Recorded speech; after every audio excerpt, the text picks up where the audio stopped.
Hola y bienvenidas y bienvenidos. Hoy vamos a sumergirnos en un texto del autor Joshua que se titula El pan de este día. Es una reflexión teológica sobre un pasaje muy concreto del Apocalipsis, el mensaje a la iglesia de Esmirna. Exacto. Y el punto de partida es una paradoja que, francamente, choca con casi todo lo que damos por sentado hoy en día. Totalmente. Se nos va a plantear cómo una comunidad que sufre persecución, rechazo y, una pobreza material absoluta puede ser considerada rica. Es una idea que te obliga a pararte y a pensar. Sí, te obliga a preguntar, ¿de qué clase de riqueza estamos hablando aquí? Pues ese es el plan. Nuestro objetivo hoy es desgranar el argumento de Joshua. Él no se queda en la superficie, para nada. Utiliza el fascinante contexto histórico de Esmirna, que era una de las grandes metrópolis de la antigüedad, para construir un argumento sobre la fe, la fidelidad y lo que él considera la verdadera naturaleza de la riqueza.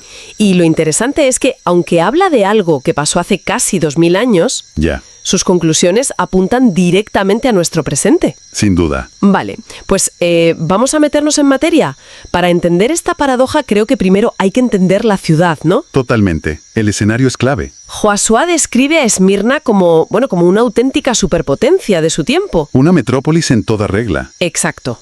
Rica, hermosa, superorgullosa, hasta el punto de que se llamaban a sí mismos la gloria de Asia. Casi nada. Tenía un comercio brutal, una ubicación estratégica. O sea, lo tenía absolutamente todo. Totalmente. Hay que imaginarse una ciudad vibrante, llena de vida, con unos mercados espectaculares, edificios imponentes. De hecho, Joshua menciona la famosa Calle de Oro, que no era una metáfora, ¿eh? Ah, ¿no? No, era una avenida real que conectaba el templo de Zeus con el de Cibeles, y por el camino pues tenías templos a Apolo, otras deidades. Era el centro neurálgico del poder, económico, político y sobre todo religioso del Imperio Romano en esa zona.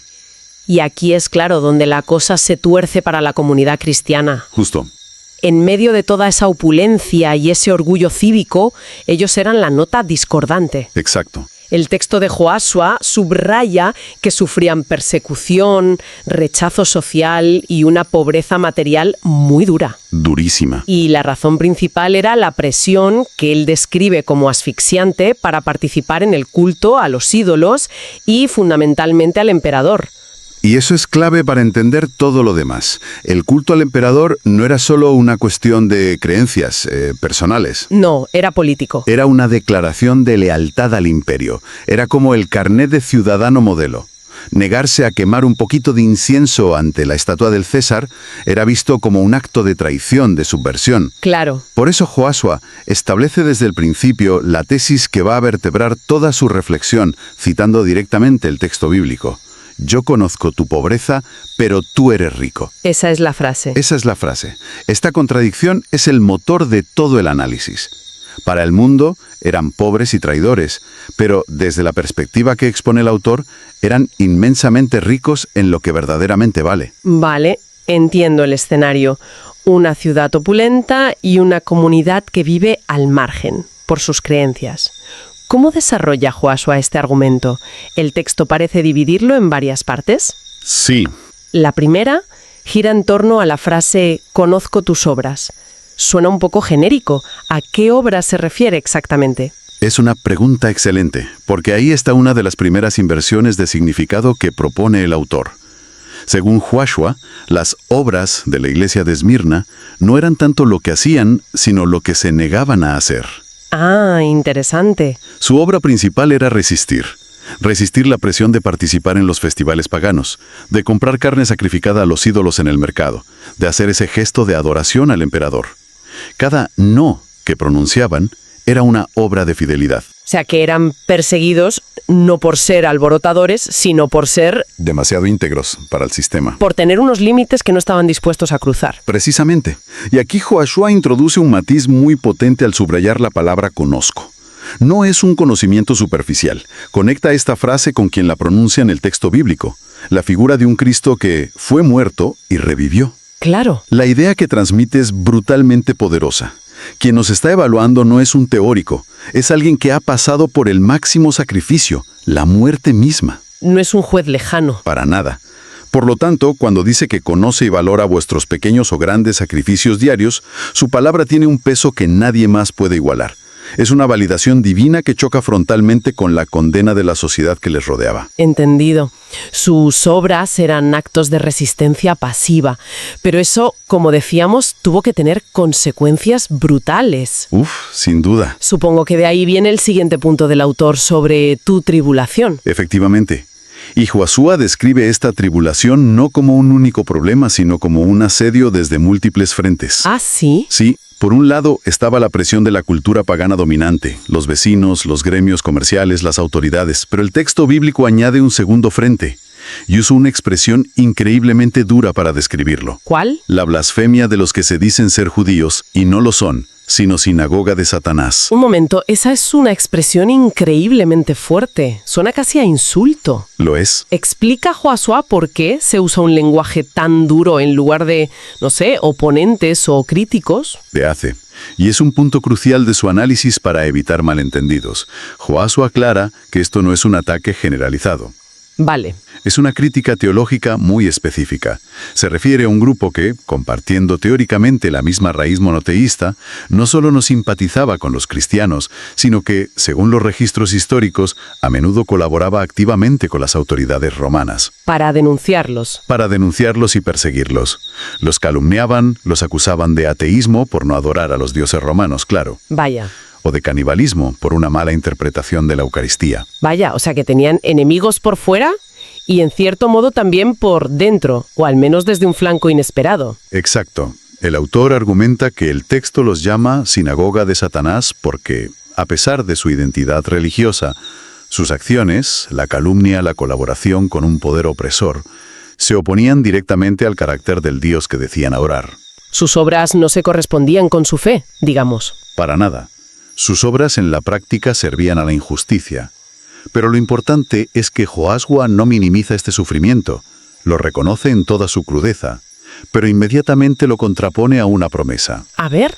No temas en nada lo que vas a padecer. Sé fiel hasta la muerte y yo te daré la corona de la vida. El sufrimiento no se ve como el final, sino como el camino hacia una recompensa trascendente. Y esto nos lleva de vuelta al corazón del asunto, la pobreza. Josué insiste en que Esmirna era un gigante comercial. Entonces, ¿la pobreza de los cristianos era simplemente mala suerte o había algo más? Aquí es donde el argumento de Josué se vuelve más afilado. Él sostiene que su pobreza no era casual. Ah, ¿no? No, era una consecuencia directa de sus obras de fidelidad. A ver, explícame eso. Pensemos en la práctica. Si los principales gremios de artesanos tenían como patrona un dios pagano y todas sus reuniones empezaban con un sacrificio, un cristiano no podía participar. Lógico. Si para conseguir un buen contrato comercial había que congraciarse con el sacerdote del templo del emperador, pues no podía hacerlo. Claro, te ibas quedando fuera de todo el circuito económico. De todo.